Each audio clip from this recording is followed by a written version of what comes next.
ওং সর্বমঙ্গলমঙ্গলে শিবে সর্বার্থ সাধিকে শরণ্যে ত্র্যম্বকে গৌরী নারায়ণী নমস্তুতে। সৃষ্টিস্থিতি বিনাশানং শক্তিভূতে সনাতনী গুণাশ্রয়ে গুণময়ে নারায়ণী নমস্তুতে। বড় মায়ের জয় হোক, জয় মহাদেবী মহামায়ার জয়।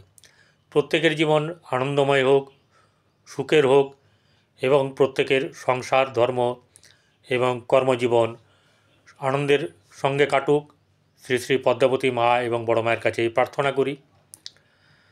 প্রত্যেক দিনের মতন আজকেও আপনাদের সামনে আমি পরিতোষদের ফেব্রুয়ারি মাস কেমন যাবে রাশির যে বর্ণনা চলছে, সেই রাশির আজকে হচ্ছে গিয়ে শেষ আগের রাশি সিংহ রাশি, অর্থাৎ 10টি হয়ে গেছে, আজকে 11তম সিংহ রাশি এবং আগামীকাল শেষ হবে তুলা রাশি দিয়ে। মেষ রাশির থেকে আরম্ভ করে সবগুলি হয়ে গেছে, এই দুটো বাকি আছে, আজকে সিংহ, কালকে আগামীকাল তুলা।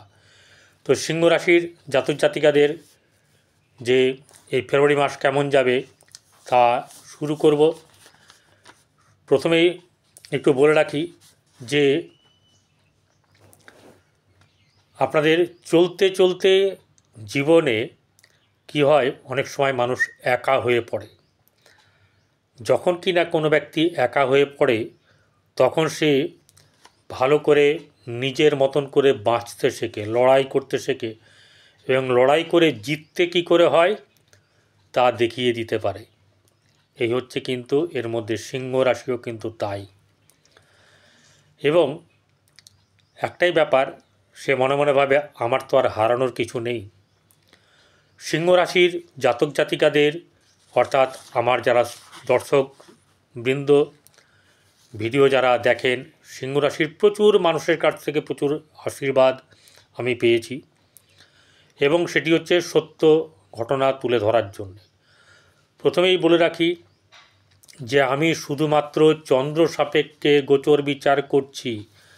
আরও 8টি গ্রহ আপনার জন্মকুণ্ডলিতে কেমনভাবে আছে আমার জানা নেই, মহাদশা অন্তর্দশা কেমন চলছে জানা নেই, শুধুমাত্র রাশির বিচার করছি।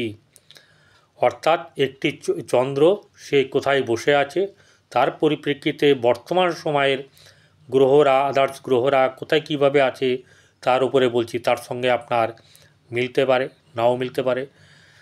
যাদের ভালো হচ্ছে না তাদেরকে আমি বলবো, যারা খুব দুরবস্থায় আছেন, আপনারা আপনার কাছাকাছি পরিচিত পছন্দের জ্যোতিষীর কাছে একবার দেখিয়ে নেবেন।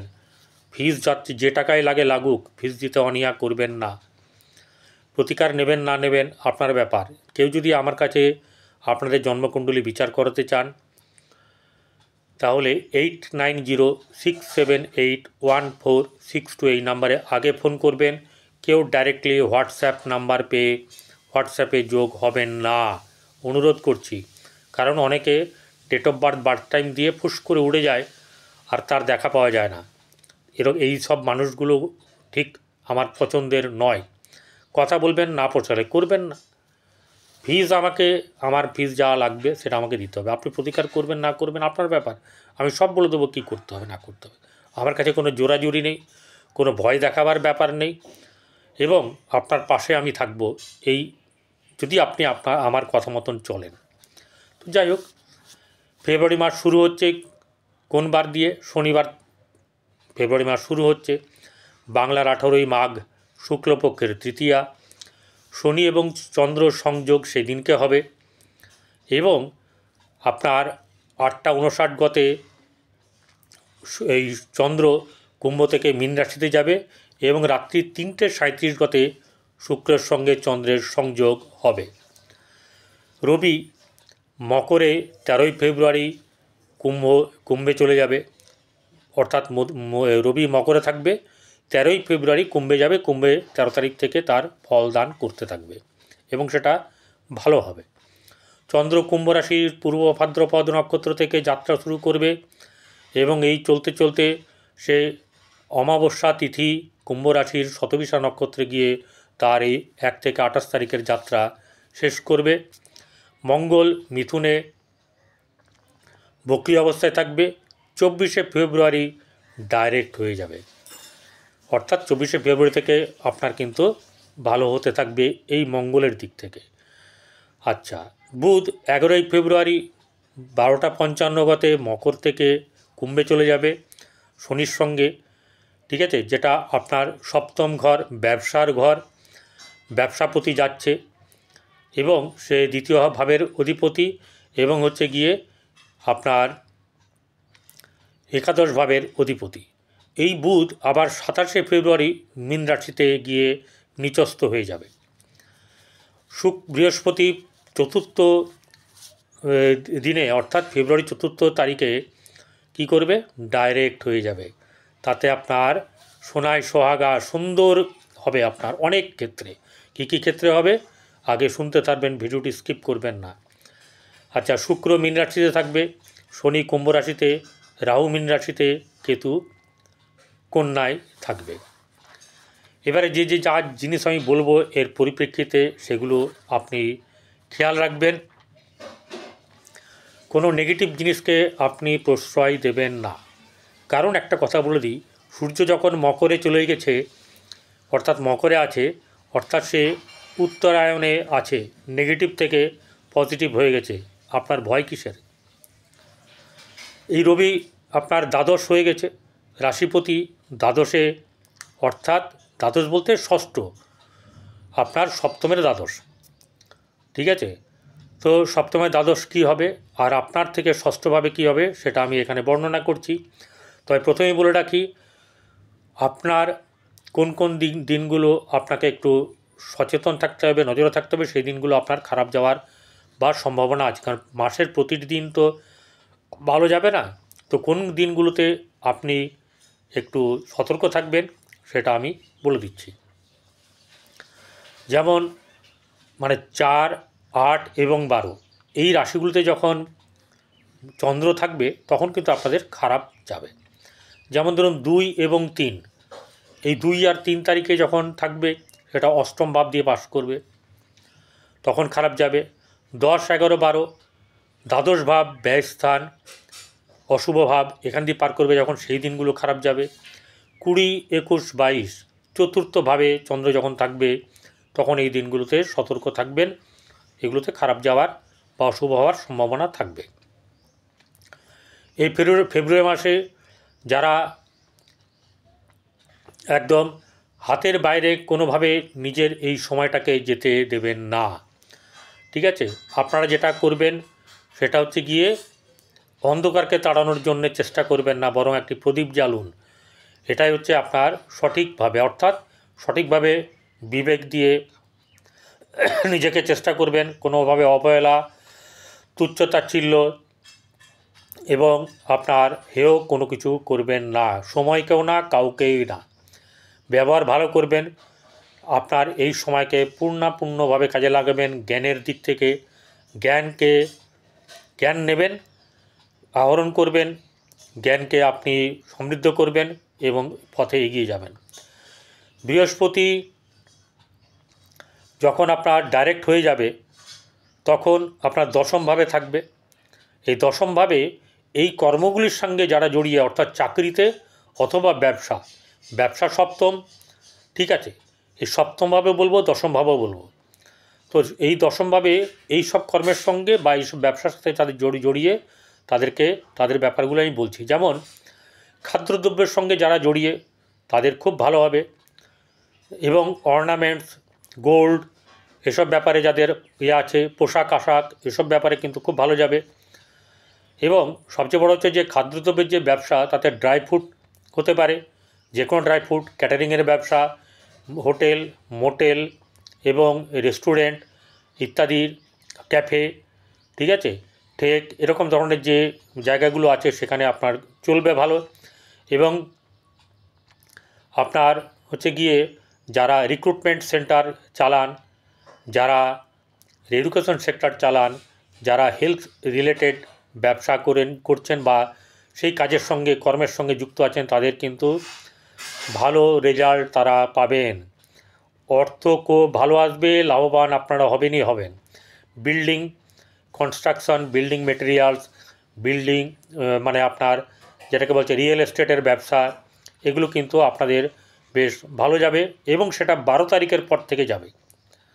এটা খেয়াল রাখবেন, 12 তারিখের পর থেকে 4 তারিখের পর থেকে তো ভালো যাবেই, কিন্তু সেটা ভালো যাবে সবচেয়ে বেশি হচ্ছে 12 তারিখের পরে অনেক ভালো যাবে।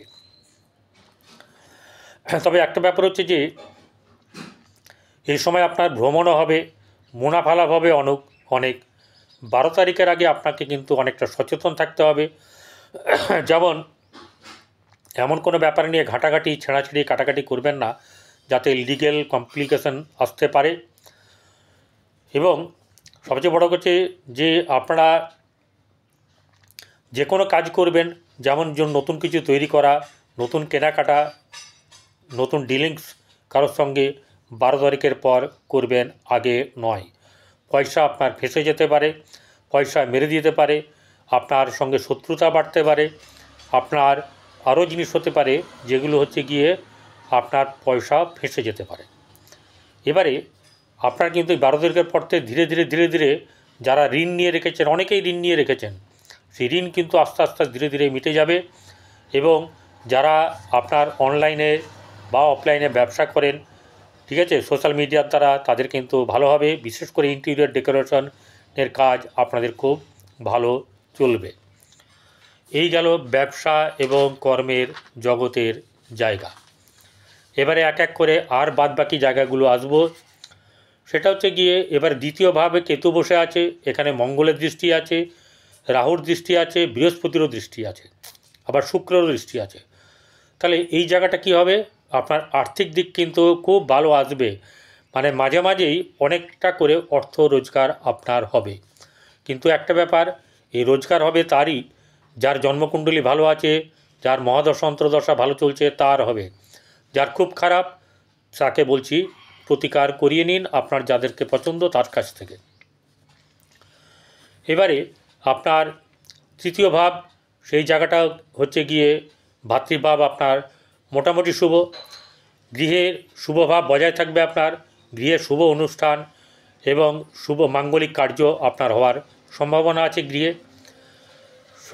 আপনার সন্তান দিক থেকে আপনার মোটামুটি শুভ এবং আপনার 24 তারিখের পর থেকে সবচেয়ে বেশি ভালো করে শুভ যাবে। কিন্তু তার সত্ত্বেও বলবো যে খারাপ কিন্তু যাবে না অতটা। ষষ্ঠ ভাব রবি বুধ, সেটা 12 তারিখ অবধি আপনাদের, 11 আর 12 এরকম, বুধ 11 তারিখে, রবি 12 তারিখে চলে যাবে। তো এই জায়গা এই অবধি আপনাদেরকে কিন্তু সাবধানে সচেতন থাকতে হবে। আপনার সঙ্গে কেউ মানে যাদের চুক্তি, সেই চুক্তি ভঙ্গ করতে পারে, আপনাকে নিচে নামিয়ে দিতে পারে, আপনার সঙ্গে অনেক রকম খারাপ কিছু ঘটনাও ঘটতে পারে, সেদিক থেকে সাবধানে থাকবেন। এবং সপ্তম ভাব ব্যবসার জায়গা আপনার খুব ভালো হবে। বিশেষ করে 12 তারিখের পর থেকে যে ব্যবসাগুলো বললাম সেই ব্যবসার সঙ্গে আপনার রিলেটেড ব্যবসা কিন্তু ভালো হবে। আপনার ভাগ্যভাব, ভাগ্যাধিপতি মঙ্গল আপনার একাদশে বসে আছে। 24 তারিখের পর থেকে কিন্তু আপনার অবশ্যই করে শুভ যেতে শুরু করবে পরপর। দশমভাবে কর্মের জায়গায় বৃহস্পতি বক্রি আছে। আপনার 4 তারিখের পর থেকে যে শুভ হবে, ধীরে ধীরে আপনার শুভত্বের পরিমাণ বাড়তে থাকবে। কার কি জন্মকুণ্ডলিতে কোথায় কে বসে আছে আমার জানা নেই, তাহলে আপনার জন্মকুণ্ডলিতে কিন্তু ভালোভাবে এই বৃহস্পতি, শুক্রকে, শনিকে, এগুলোকে থাকতে হবে, বুধকেও ভালো থাকতে হবে। এরপরে যেটা হচ্ছে গিয়ে আপনার একাদশ ভাব, একাদশে বললাম 24 তারিখের পর থেকে আপনার আস্তে আস্তে ধীরে কিন্তু ভালো হবে এবং আপনার জীবনের অনেক উন্নতি অপেক্ষা করে আছে। বাধা থাকবে, সমস্যা থাকবে, বারবার বলছি এখানে লড়াই করে, প্রথমেই বলে গেছি যে জীবনটা হয়তো একা চলার মতন ঘটনা ঘটে যাবে, যে জীবনটা আপনাকে একা চলতে হবে। আপনার মধ্যে যে সাহস, বুদ্ধি, বিবেক এবং আপনার যে জ্ঞান আসবে তা দিয়ে আপনার আগামী জীবন কিন্তু খুব ভালো করে যাবে। কষ্ট পাবেন, সমস্যা থাকবে, কিন্তু তার থেকে উদ্ধারও হয়ে যাবেন আপনি, তার ব্যাপার মোকাবিলা আপনি করতে পারবেন। এবারে দ্বাদশ ভাবের অধিপতি চন্দ্র শনির সঙ্গে বসে, অর্থাৎ সেখানে আপনার চিন্তাক্লিষ্ট ব্যাপার কিন্তু থাকবে, হতাশাও থাকবে। এই হতাশা আপনি নিজেকে কাটাতে পারবেন, মেডিটেশন করবেন এবং আর যেগুলো করবেন সেটা হচ্ছে কেশরের তিলক ব্যবহার করবেন। মাছকে অর্থাৎ জলাশয়ের কাছে যাবেন, সেটা আপনার আটার গুলি করে কোনো দিন আপনি জলে বাতাসা প্রবাহিত করবেন, কোনো দিন আপনি লাড্ডু নিয়ে গিয়ে জলে দেবেন, তাতে মাছের আহার বা জলজ প্রাণীর আহার। এছাড়া যেটা করবেন, গরুকে ঘরের প্রথম রুটিটা খাওয়াবেন এবং শেষে অর্ধেক রুটি কুকুর অর্ধেক কাককে খাওয়াবেন। বাথরুম রোজ, অর্থাৎ রোজ বলতে কি রোজ বুধবার, প্রতি বুধবার আর কি, বা শনিবার বাথরুম পরিষ্কার করবেন। বাথরুমে একটি আপনার কাঁচের বলে আপনার মানে কাঁচের বাটিতে, তাতে সিন্দুক লবণ দিয়ে তাতে আপনার একটু ফিটকারি এক টুকরো আর 5টা লবঙ্গ গেঁথে আপনি বাথরুমে রাখবেন, 15 দিন পর পর চেঞ্জ করবেন। এগুলো করলে ভালো হবে। শনিবার দিন করে ঘর পরিষ্কার করবেন। শনিবার দিন কোনো আটা, তেল, সর্ষে, কালো জিরে, আপনার কালো তিল এসব কখনো কিনবেন না। লোহা, লক্কর, চুল বেচা, চুল কাটা এগুলো কিন্তু করবেন না, এটাতে আপনার কিন্তু খারাপ হবে। এবং এই যেগুলো প্রতিকারগুলো বললাম সেগুলো করুন আর ভালো থাকুন। নমস্কার।